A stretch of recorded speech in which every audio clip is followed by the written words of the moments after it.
Vous êtes bien sur Europe 1. Les enfants d'Europe 1. Et retour, Dimitri, ce matin en 1997. Et cette année, 28 octobre, le Parlement vote la loi qui officialise la suspension de la conscription, c'est-à-dire du service militaire obligatoire. Et ce sera, lors d'Autriche, l'une des plus importantes décisions du président Jacques Chirac. Oui, le président Chirac veut que la France ait une défense plus efficace et moins coûteuse. En supprimant le service militaire, il veut aussi faire disparaître des injustices de classe. Les plus défavorisés qui se retrouvaient dans l'armée de terre à faire des manœuvres, pendant que les plus riches décrochent de beaux postes dans la hiérarchie. En 97, soulagement chez ces jeunes Français. Et moi j'allais chier pas dedans, j'ai rien compris.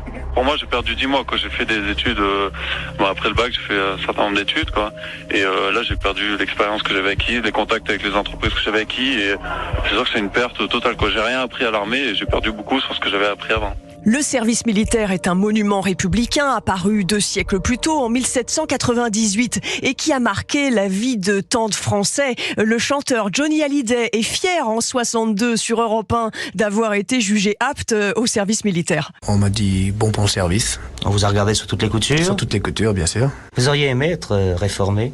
Non, je n'aurais pas aimé parce qu'on aurait dit d'abord que c'était un truc pour pas y aller.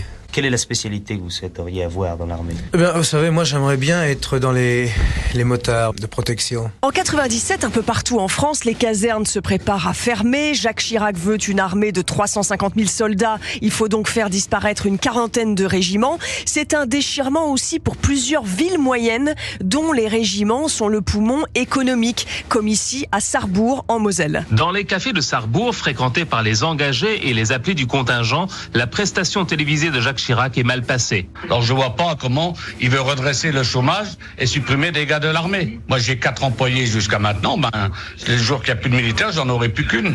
En remplacement du service militaire obligatoire, on parle à l'époque d'un service civique ouvert aux garçons et aux filles. Parole d'étudiante en 96 sur Europe 1. Ça me fait pas du tout fantasmer de faire le service militaire comme les garçons. Moi, ça me déplairait pas, a priori, de pouvoir y accéder. Et ce qui sera finalement instauré, c'est une journée d'appel de préparation à la défense obligatoire, d'abord réservée aux garçons, puis étendue aux filles. Merci, Lord d'Autriche. Il est l'heure de jouer avec Europe 1.